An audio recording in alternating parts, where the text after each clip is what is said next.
So this is an anti-extension drill for the top of the golf swing, where a lot of times we go into the reverse pivot or reverse spine angle, which is one of the biggest causes of pain in the golf swing. Absolutely.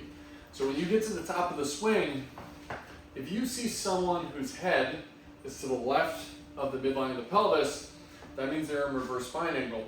And what it looks like from the front is an actual left side bend.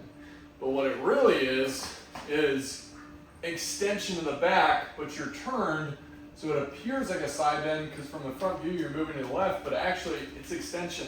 So right now you're going into that lumbar extension and you're starting at the top of your downswing. Before you even gone down, you're already in extension.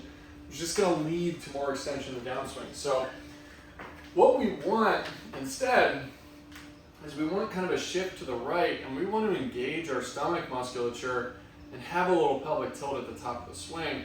Well, it doesn't necessarily need to be a pelvic tilt, I should say. Really, you just want to be neutral. But if you're having a problem with being an extension, then when you get to the top of the swing, a little bit of a pelvic tilt may actually put you into neutral.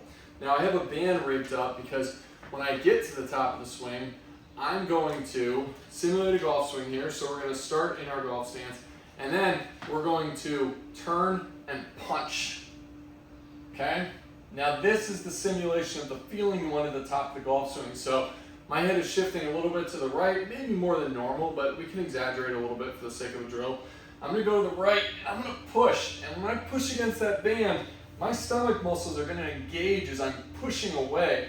These muscles are going to engage, and that's actually going to add a little bit of flexion to my spine, so I'm not extending, I'm engaging these front muscles, pulling myself into a little bit of a crunch. And then if you're still, you can feel with your opposite hand, if you're still in a little bit of extension, you just add a little posterior pelvic tilt, and now between the crunch from the top, the tilt from the bottom, I'm no longer in extension at the top of the swing.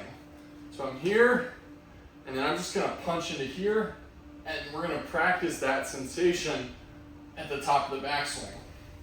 Here, here. Now you can add part 2 to that if you want to do a disassociation of the lower body from the top of the swing. So once I get into that anti-extension position at the top of the swing, now I'm going to practice just getting a little turn of the hips before the upper body comes.